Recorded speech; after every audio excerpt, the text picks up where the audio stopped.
하박국 2장 1절에서 4절 말씀 한 절씩 교독하겠습니다. 내가 나의 파수 보는 곳에 서며 나를 망대에 세우고 그분께서 내게 무엇라 말씀하실지 또 내가 책망을 받을 때에 무엇라 대답할지 보려고 깨어 있으리라 하였더니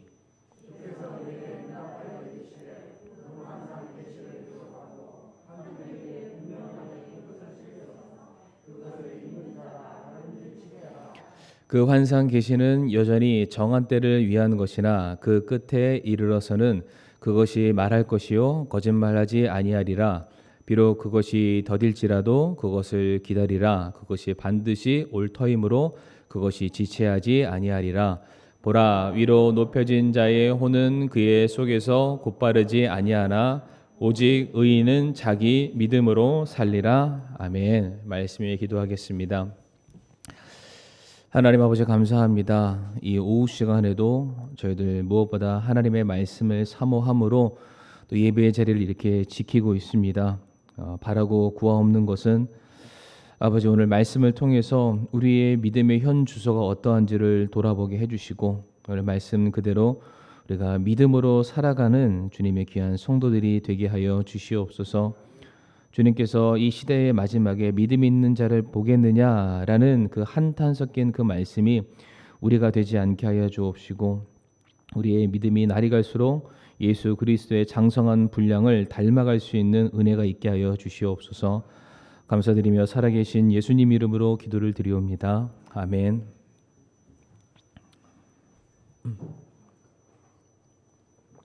오늘은 하박국 2장 1절부터 4절까지 말씀 통해서 믿음으로 사는 성도라는 제목으로 함께 말씀을 나누겠습니다. 모든 사람들의 바람이 있다면 모두가 다 공평하게 혹은 동등하게 사는 것이라고 할 수가 있습니다. 그런데 우리의 바람과는 다르게 우리가 사는 세상은 그리 공평하지 않습니다. 그러니까 내가 생각하고 기대하는 것과는 전혀 다른 모습으로 이렇게 흘러가게 된다는 거죠. 예를 들어서 모두가 다 대기업 총수의 자녀로 태어나지는 못합니다. 모두가 다 선남선녀로 잘생기고 키 크고 늘씬하고 근육질에 있는 모습으로 사람들이 태어나지는 못합니다. 모두가 다 미국과도 같은 그런 초강대국의 국민으로 살아가지는 못합니다. 어떠한 사람들은 찢어지게 가난한 집에서 태어나기도 하고요. 어떠한 사람들은 신체적인 장애나 질병을 가지고 태어나기도 합니다. 어떠한 사람들은 소위 말하는 빈민국에 해당되는 나라에 태어나기도 하고요. 어떠한 사람들은 공산주의나 독재 정권이 자리 잡고 있는 그러한 나라, 자유가 통제된 나라에서 태어나기도 합니다. 요즘 뉴스 보게 되면 어떠한 나라는 언제 지진이 일어날지 모르는 두려운 가운데 살아가는 그러한 나라가 있고요. 어떠한 나라는 지진에 대해서는 손톱만큼도 고민하지 않고 살아가는 그러한 나라도 있겠죠. 우리나라의 경우에는 식당을 가게 되면은 식당에 무슨 경고문이 있냐면 음식물 쓰레기 남기지 마세요. 벌금 1,000원, 2,000원, 5,000원 이제 이런 게 붙어 있습니다. 실제로 우리가 먹다 버리는 음식물 쓰레기 양이 굉장히 많다고 합니다. 그런데 그에 반해 어떤 나라의 경우에는 한 끼조차 제대로 먹지 못해서 정말 하루에도 수많은 사람들이 죽어가는 그런 경우들이 있고요. 그리고 우리나라 돈으로 단돈 10,000원 혹은 20,000원 정도면은 한 달 정도 충분히 먹고 사는 그러한 나라들도 있다고 합니다. 그러니까 우리 주변을 살펴보게 되면은 모두가 다 공평과 평등을 주장하고 그것을 기대하지만 실상은 무엇 하나 공평한 것이 하나도 없습니다. 이것은 우리가 사는 신앙생활에서도 저는 마찬가지라고 생각을 하는데요. 구원받은 성도라면은 우리가 주 안에서 그리스도 안에서 기대하고 소망하는 그러한 삶이 있습니다. 주님을 믿었으니까 믿은 거에 따른 이와 같은 보상이 있길 바라고 내가 전능자를 붙들고 있고 그 전능자가 나의 아버지라고 하시니까 그 아버지가 내 삶을 내 마음을 내 기도를 들어주시사 이와 같은 정말로 평탄한 삶, 안식 있는 삶, 고민이 없는 삶 이런 삶이 되었으면 좋겠다 그런 마음을 갖게 되죠. 그러나 실상은 우리들의 모습이 출애굽 백성, 그러니까 이스라엘 백성들의 모습과 별반 다르지 않다는 것이죠. 왜 우리를 구원하셨습니까? 이러려고 우리를 구원하셨습니까? 현재 내게 주어진 이 불공평한 상황들로 인해서 하나님께 원망하고 불평할 때가 아마 훨씬 더 많지 않나 생각을 가져보게 됩니다. 그런데 정말로 참된 믿음을 가진 성도라면, 정말로 주님을 사랑하는 성도라면은 말씀 가운데 내 삶의 뿌리를 온전하게 내리고자 애쓰는 성도라면은 현재 우리들 앞에 놓여져 있는 이 불공평한 상황을 놓고서 하나님께 원망과 불평을 하기보다는 이 모든 상황들을 통해서 하나님께서 내게 어떻게 자신의 신실하심을 드러낼지 기대하는 마음, 소망하는 마음, 그러므로 말미암아 내 믿음이 흔들리지 않게 해달라고 구할 줄 아는 것이 참된 우리들의 믿음의 모습이 아닌가 생각을 가져보게 됩니다. 그러니까 불평보다는 오히려 기대하는 거죠. 오늘 아침의 설교처럼 하나님께서 내 삶을 과연 어떠한 모습으로 인도해 나가실까? 나는 잠깐 이후의 일도 알지는 못하지만 분명히 하나님께서는 영원 전부터 영원까지 모든 일들을 계획하셨고 계획하신 일들을 지금도 주도해 가고 계시고 그 일들을 완성하시는 분, 그 하나님께서 나의 아버지라고 말씀하고 계시고 그 하나님께서 자신의 영광을 위해서 나와 같은 사람을 택하시고 부르셨다고 하니 이제 내 삶에는 하나님의 영광만 드러날 뿐이다. 그것이 내가 바라고 기대하는 시간과 환경과 조건이 아니라 할지라도 내 인생의 결론은 반드시 아버지의 영광이다. 그러니까 기대하는 마음이 오늘날 살아가는 성도들에게 반드시 필요하다는 것입니다. 오늘 본문은 예수님께서 탄생하시기 이전에 600년 전에 이제 그 상황을 말을 하고 있는데요. 이제 그때 당시 하박국 대언자라는 사람이 있었습니다. 제가 앞에서 불공평한 상황을 말씀드렸는데 이 하박국 대언자야말로 정말로 불공평한 상황 가운데에 매우 힘든 나날을 보내고 있었습니다. 그러니까 그의 고민과 그의 불평은 이거였습니다. 하나님이 계시다고 하는데 어떻게 내 주변의 삶에 이와 같은 일들이 일어날 수 있을까? 하나님이 계신다면 절대로 그럴 수 없어. 하나님이 계신다면 이것을 반드시 심판하실 수밖에 없고 이것을 그냥 지나치실 수 없을 텐데 어째서 마치 하나님이 계시지 않는 것처럼 상황들이 흘러가고 있을까? 이거에 대한 불평과 원망을 갖고 질문을 갖고 있었던 사람이 오늘 본문의 하박국이었습니다. 특별히 이제 우리가 읽지는 않았습니다만은 이 하박국 1장 전체의 내용을 보게 되면은 하박국 대언자가 가졌던 두 가지 질문, 두 가지 궁금증이 있는데 첫 번째가 무엇이었냐면은 하나님을 믿는다고 말하는 사람들이 너무나도 횡포와 폭력으로 일삼는 하루하루의 삶을 살아가는 겁니다. 그러니까 대표적으로 같은 유대인들을 말하는 거예요. 같은 유대인이 서로 간에 서로를 돌아보고 사랑으로 격려하고 자신의 것을 나누는 그런 삶이 아니라 내게 없는 것을 남에게서 빼앗아 가지기 위해서 횡포와 폭력을 일삼는 그 모습들을 바라보면서 어떻게 하나님이 살아계시는데 아니 어떻게 하나님의 백성이라고 말하는 사람들이 이와 같은 이방인의 모습, 이와 같은 죄인의 모습으로 살아갈 수 있습니까? 그러니까 이거에 대해서 용납하지 못했던 거예요. 하나님의 사람 대언자잖아요. 하나님의 말씀을 어필하고 가르치는 사람. 하나님의 말씀을 가르친다는 것은 그 말씀대로 살지 않으면은 심판과 저주와 책망과 죽음이 있음을 누구보다 분명한 기준을 가지고 있는 사람인데 수많은 사람들에게 그렇게 말씀을 가르쳤건만 이 말씀과 상관없이 이방인들처럼 살아가는 자기 동포 이스라엘 백성들 유대인들을 바라보면서 이게 감당이 안 되는 거야. 하나님, 왜 하나님의 백성들이 이와 같이 살아가나요? 하나님, 왜 이와 같이 하나님의 백성이라고 말하는 자들이 죄인처럼 살아가고 있는데 대체 이것을 어떻게 해야만 합니까? 라는 그 의문이죠. 그 의문으로 가득 찬 상태 하나님께 원망의 말을 막 쏟아내는 거예요. 그랬을 때에 하박국 1장 5절부터 11절까지 말씀 보게 되면 하나님께서 이 하박국 대언자의 말을 들으시고 그에게 답변을 하시게 됩니다. 내용은 이와 같습니다. 하박국아, 내가 결코 참지 않을 것이다. 다시 말해 내가 유대인들의 범죄를 모르지 않는다. 내가 다 지켜보고 있고 내가 다 알고 있다. 그래서 내가 그들을 징계할 것이다. 그런데 그 징계의 대상과 도구가 누구냐면은 바로 갈대아 사람, 내가 바벨론 사람을 일으켜서 너희 유대인들을 칠 것이다라고 말씀을 하십니다. 그래서 말씀을 보게 되면은 이 바벨론이라는 곳은 표범보다 빠르고 그리고 이리보다 사나우며 먹이를 낚아채는 독수리처럼 순식간에 너희들에게 찾아와서 너희에게 폭력을 행사할 것이고 너희들의 모든 것을 다 빼앗아 갈 것이다. 5절부터 11절에 하박국 대언자의 질문에 대해서 하나님께서 답변을 주시는 거예요. 그런데 이 말을 듣고 나서 하박국 대언자가 순종해야 되잖아. 아, 하나님의 뜻이 그러하구나.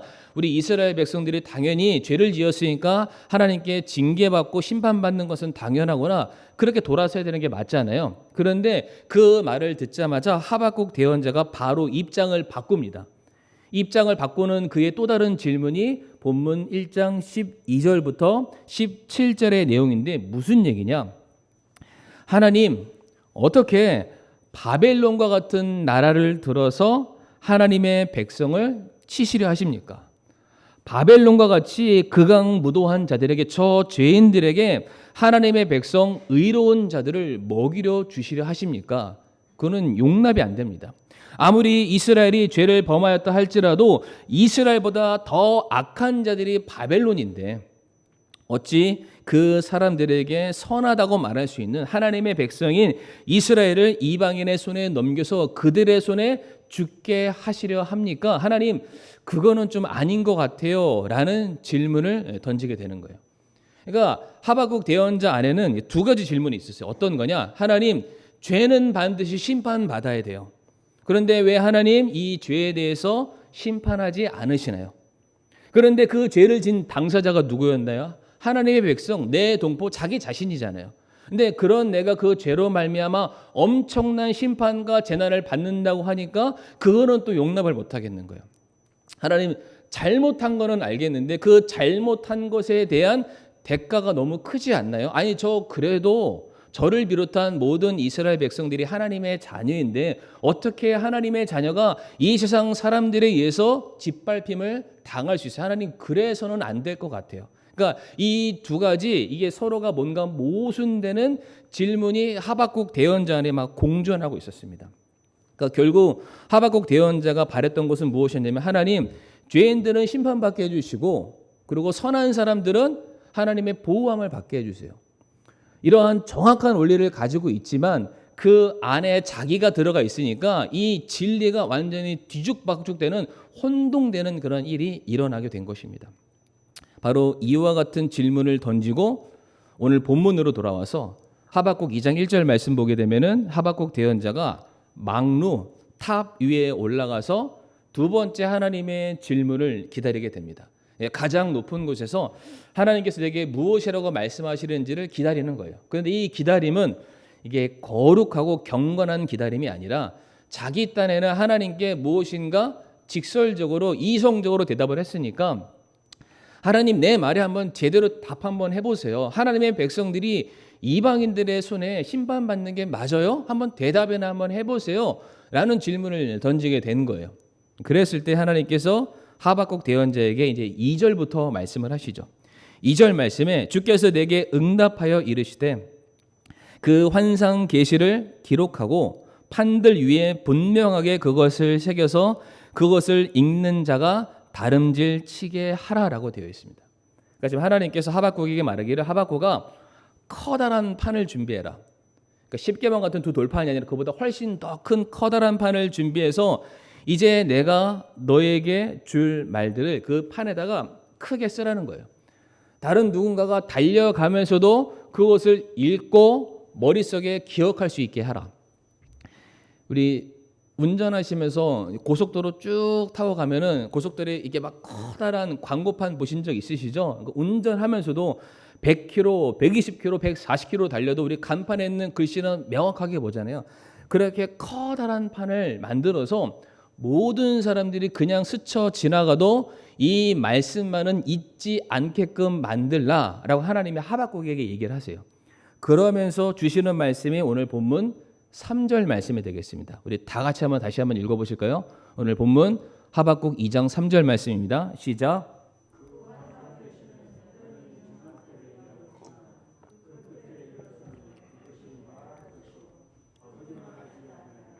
비록 그것이 더딜지라도 그것을 기다리라. 그것이 반드시 올 터이므로 그것이 지체하지 아니하리라. 아멘. 마지막은 결코 올 것이다. 하박국아, 네가 생각하는 것처럼 하나님께서 죄인들을 그냥 경시 여기는 것이 아니다.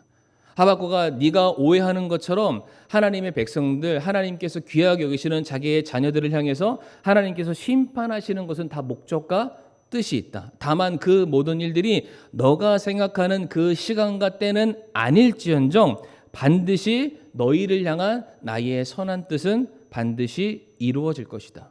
비록 그것이 더딜지라도 지체될지라도 반드시 이루어지게 될 것이다. 죄는 심판받게 될 것이요 선한 자는 보상받게 될 것이요 하나님의 정의는 살아있게 될 것이고 하나님의 뜻은 반드시 이 땅 위에 서게 되는 날이 오리라 라고 말씀하십니다. 그러니까 이것이 화살로 비유하면은 이미 하나님의 말씀은 활 시위를 떠났습니다. 아직 관역에만 도착을 안 한 것뿐이에요.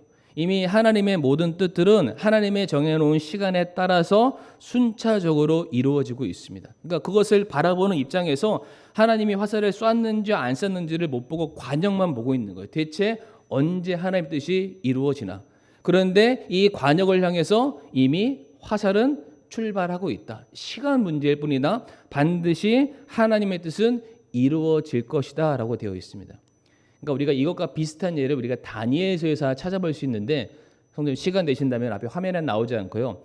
다니엘서 9장 20절 말씀 한번 펴시겠습니까? 다니엘서 9장 20절 말씀.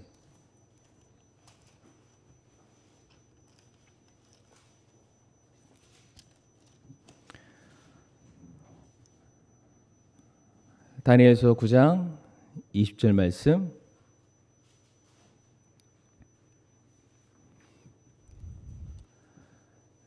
찾으신 줄 믿고요. 제가 먼저 20절 말씀 읽어보겠습니다.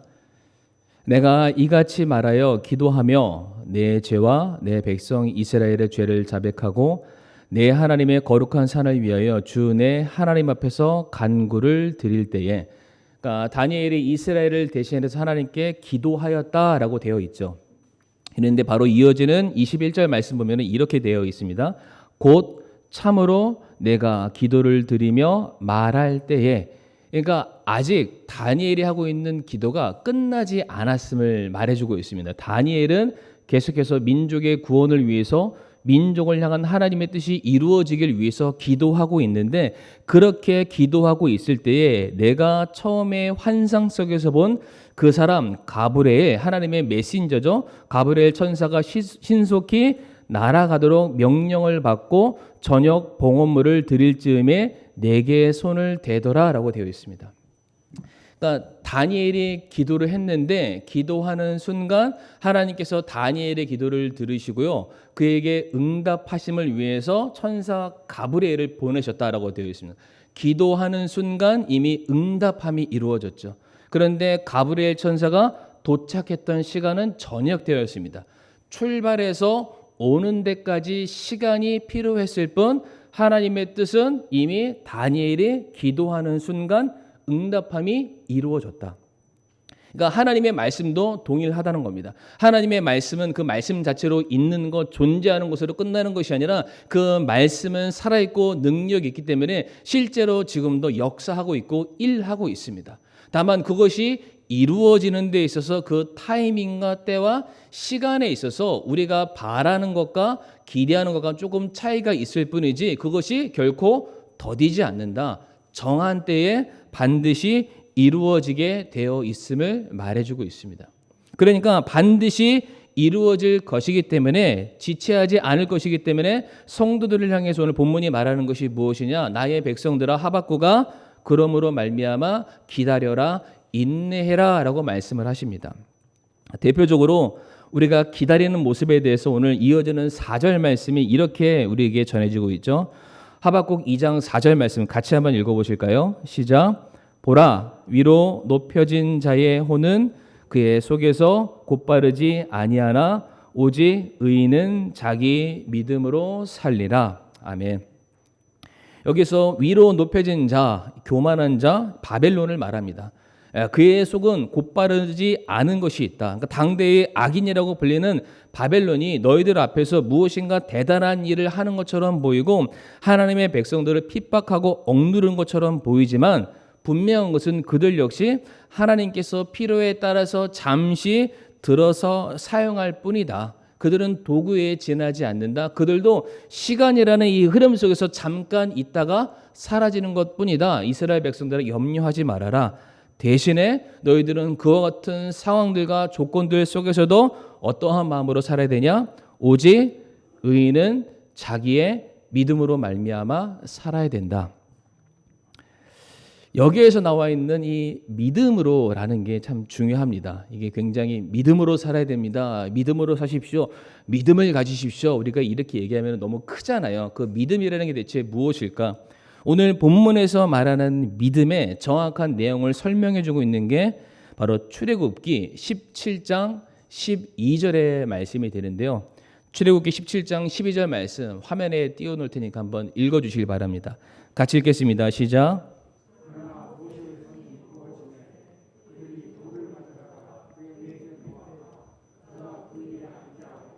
아론과 훌 하나는 이 편에서 다른 하나는 저 편에서 그의 손을 붙들어 올렸더니 그의 손이 해가 질 때까지 그대로 있더라. 아멘. 이 말씀에서 밑줄 하나 쳐보겠습니다. 그의 손을 붙들어를 밑줄 쫙 그으시면은 이 붙들다라는 말과 오늘 본문에 나와 있는 믿음으로라는 말이 똑같은 단어입니다. 그러니까 번역상 달리 해석이 됐을 뿐 원래 사용된 단어는 똑같은 단어가 쓰였는데 한쪽에서는 믿음이라고 쓰였고요. 한쪽에서는 붙들다라는 말로 쓰이게 됩니다. 제가 오전 설교에도 설명을 드렸었는데 출애굽기 17장에서 이스라엘이 아말렉과의 지금 전쟁 상황 가운데 있는 거죠. 아말렉 전쟁에서 모세가 손을 들고 기도하면은 전쟁에서 이기다가도 손을 내리면은 전쟁에서 불리한 지경으로 빠지게 됩니다. 바로 그러할 때 이 전쟁에서 반드시 승리를 거둬야 되기 때문에 아론과 훌이 모세의 손이 내려가지 못하도록 양쪽에서 그의 손을 붙들어서 올리게 됩니다. 여기서 붙들다라는 말이 하박국에서 쓰였던 믿음으로라는 말과 동일한 거죠. 다시 말해서 모세의 믿음이 떨어지지 않도록 유지시켰다라는 그런 뜻이 되겠습니다. 그러니까 하박국에서 오직 의인은 믿음으로 말미암아 산다는 것은 무슨 뜻이냐면은 오직 의인은 하나님의 약속을 믿고 하나님의 신실하심을 믿고 하나님께서 우리의 아버지 되심을 믿고 끝까지 흔들리지 않고 버티는 사람, 끝까지 인내하는 사람, 약속을 얻을 때까지 그 자리를 지키는 사람이 곧 믿음 있는 사람이다라고 말해주고 있습니다.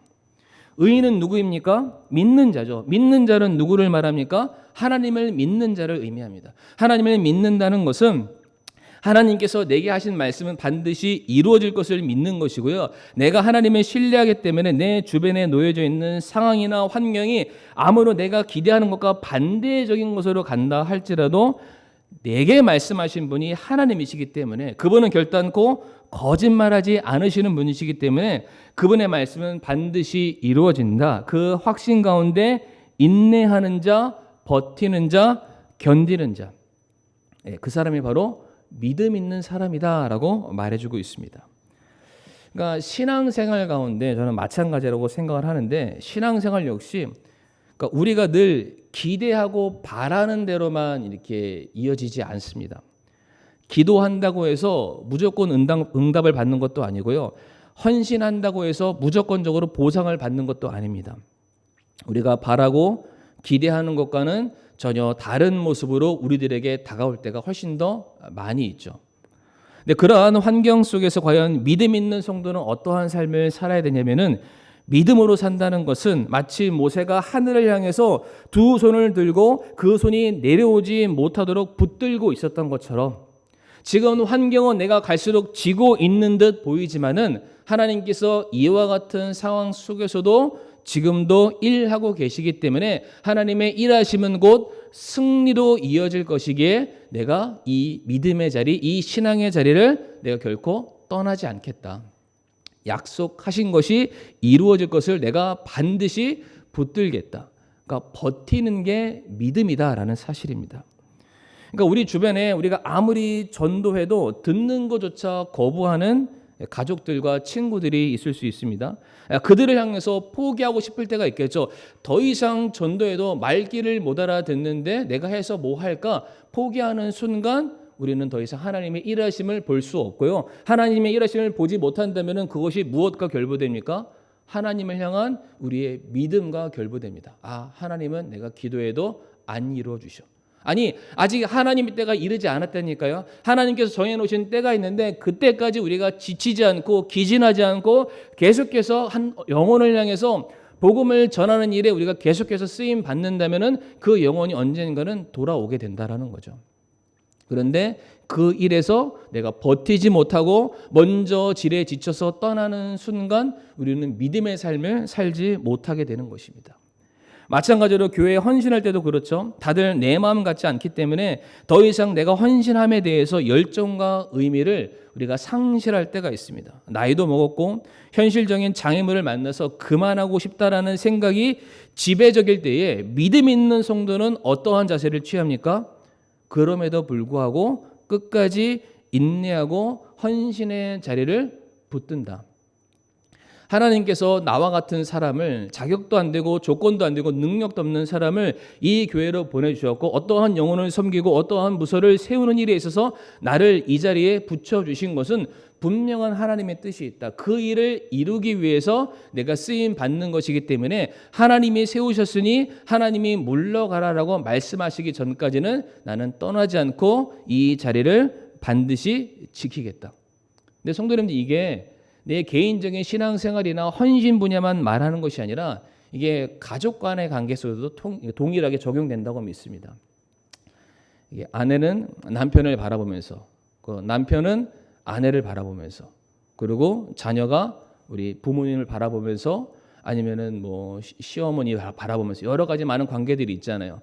정말로 내가 기대했던 상황과는 전혀 다르게 지나가는 모든 상황들을 바라보면서 다 관두고 싶고 그만하고 싶고 다 떠나고 싶은 바로 그와 같은 상황 속에서도 우리가 기대될 것은 무엇이냐? 그럼에도 불구하고 하나님께서는 역사하신다. 이 가운데 일하신다. 지체하지 않고 더디지 않고 하나님의 정확한 시간 안에 하나님의 선하신 뜻이 이루어질 것이기 때문에 내가 믿음으로 그날을 손꼽아 기다리겠다. 참 그러한 마음이 저와 성도님들에게 있기를 간절히 바라겠습니다. 그러니까 신앙생활 가운데 어떠한 이유가 되었든지 간에 그것이 사람이든 환경이 되었든 우리는 실망하고 서운해하고 고난을 만나고 기대에서 벗어나는 수많은 사건들을 만나게 되어 있습니다. 그래서 차라리 그만두는 게 낫고 도망치고 싶고 떠나는 게 더 맞다라고 생각이 들지만은 바로 그러할 때 우리가 무엇을 생각해야 되냐? 오늘 하나님께서 하박국 대언자에게 말씀하셨죠. 커다란 판을 만들어라. 그리고 그 만든 판에다가 내가 말한 이 글들을 기록해 놓아라. 누구든지 지나치더라도 그 글을 보고 반드시 그들의 마음과 생각 속에 기억하게 하라. 하나님의 뜻은 반드시 이루어진다. 하나님께서는 죄에 대해서는 반드시 심판하실 것이요 의인에 대해서는 반드시 보상할 것이요 자기 백성들 그들을 택하셨다면 그들을 높이실 것이고 그들을 인도하실 것이고 그들을 건지실 분이 우리 하나님이시다. 그 하나님은 오늘도 우리들의 삶 가운데 선하게 역사하고 계신다. 우리가 이 말씀만큼 마음속에 늘 기억하고 살아간다면 우리가 오늘의 삶도 실망하지 않고 우리가 충분히 견뎌낼 수 있으리라고 믿습니다. 마찬가지로 하나님께서 어떠한 사람을 사용하실까요? 하나님께서 말씀하셨지만은 상황이 흔들리는 사람을 쓰실까요? 아무리 상황이 흔들려도 하나님의 말씀을 붙들고 끝까지 믿음의 자리, 신앙의 자리를 고수하는 사람을 사용하실까요? 불보듯 뻔하죠. 후자입니다. 그러니까 우리가 하나님을 사랑한다면 하나님의 말씀에 대한 분명한 신뢰가 있다면 그 말씀 붙드시고 끝까지 우리가 하나님의 자녀로서 부끄럽지 않는 그런 모습들이 저와 성도님들에게 있기를 간절히 바라겠습니다. 이러한 사람들을 통해서 하나님은 역사하시고 하나님의 영광을 보여주시게 될 것입니다. 이 시간 다 같이 우리가 머리 숙여서 우리가 기도하기를 원하는데요. 비록 내게 주어진 모든 상황들이 더디게 진행된다 할지라도 반드시 하나님의 뜻은 이루어질 것이다. 지체하지 않을 것이다. 하나님은 누구보다 나의 슬픔과 고통을 알고 계시고 사랑하는 자기 백성을 건지실 만반의 준비가 되어 있으시다. 하나님이 나를 반드시 구원해 주실 것이다. 나를 반드시 선한 길로 인도해 주실 것이고 자신의 의로움을 반드시 나타내실 것이다. 그러기에 내가 조금 더 버틸 수 있는 믿음 달라고, 하나님만 바라볼 수 있는 그 믿음 달라고 이 시간 머리 숙여 다 같이 함께 기도하기를 원합니다.